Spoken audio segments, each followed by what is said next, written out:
Seguimos. Empezamos falando de principios tácticos como son os de amplitude e de profundidade, de posicionamento dos equipos independentemente do sistema, que creo que son moi importantes para referenciar os modelos de xogo e para os plantexamentos dos partidos. E creo que hai outro aspecto que me parece relevante enunciar antes de falar de sistemas. Non me vou a deter porque non é o principal, isto podría nos dar para horas de debate, pero bueno, creo que é importante tamén ter en conta que independentemente do sistema e do posicionamento hai outros aspectos que temos que ter en conta. Sí, que teñen que ver máis cas intencionalidades grupais e cas capacidades individuais. Vamos a falar a través de un exemplo. Por exemplo, imaginemos que este xogador, poderíamos referencialo como un lateral ou un carrilero, ten balón, o defensor máis próximo do equipo rival é o imán vermello. Cando este xogador recibe o balón, as intencionalidades defensivas e as intencionalidades ofensivas poden ser moi dispares.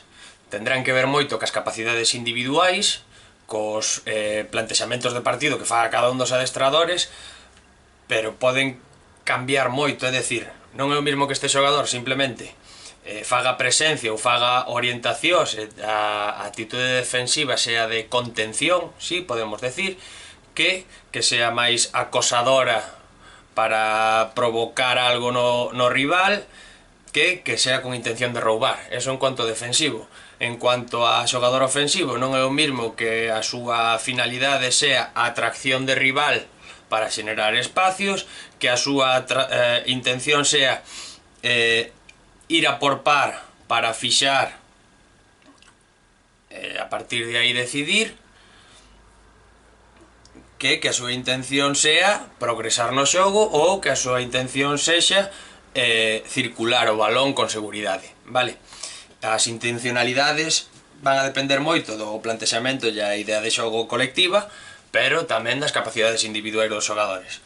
Cuanto máis coñezamos os nosos xogadores e as súas capacidades e cuanto máis información teñamos como adestradores e lle fagamos chegar aos nosos xogadores en cuanto ás cualidades, capacidades e intencionalidades do rival, bueno, pois máis recursos tendremos para poder plantexar o partido e poder controlar un pouco máis o que pasa. Sempre entre comiñas, non? O de controlar. E a maiores desto, bueno, creo que hai dúas palabras clave nas que se fala sempre. Creo que tanto en fase ofensiva como en defensiva son importantes de referenciar, que se suelen decir xuntas, que me apetece, que creo que é importante diferencialas, vale? Que son as palabras de tempo e espacio. Creo que a finalidade principal dos adestradores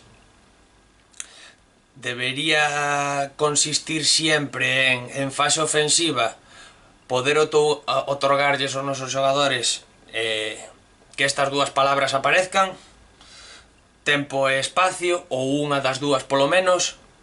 Na miña opinión, sempre que conseguimos xerar espacio, o xogador ten posibilidade de maniobrar e de sacar a relucir as súas capacidades técnicas. Cuando, ademais do espacio, ten tempo, bueno, pois as posibilidades de que a toma de decisión sexa correcta e as problemáticas para o equipo defensor son maiores. O que intento chegar é que parece que se fala sempre de las xuntas, pero hai veces que non damos conseguido que un xogador noso dispoña de tempo e espacio. Cando falo de tempo e espacio, refiérome a que un xogador, cando recibe o balón, o seu defensor máis próximo está o suficientemente alonxado como para que poida levantar cabeza e tomar a decisión sin o agobio da presión rival. Isto en cuanto a tempo e espacio ao mesmo tempo. Outra cousa moi diferente é cando só dispós de espazo. A que me refiro con que dispós de espazo? A que poñámonos na situación de que este é o lateral do equipo e este é o extremo, e o equipo contrario, pois imaginémonos que ten os xogadores ubicados nestas posicións e este xogador ten un defensor. Como podemos observar, aquí xenérase unha situación espacial moi grande na que o receptor de balón, ten claro quen é o seu defensor directo, vale? E ten claro que nesta zona hai un espazo, ou debería ter claro, vamos, que nesa zona hai un espazo moi grande donde vou a poder maniobrar ca pelota.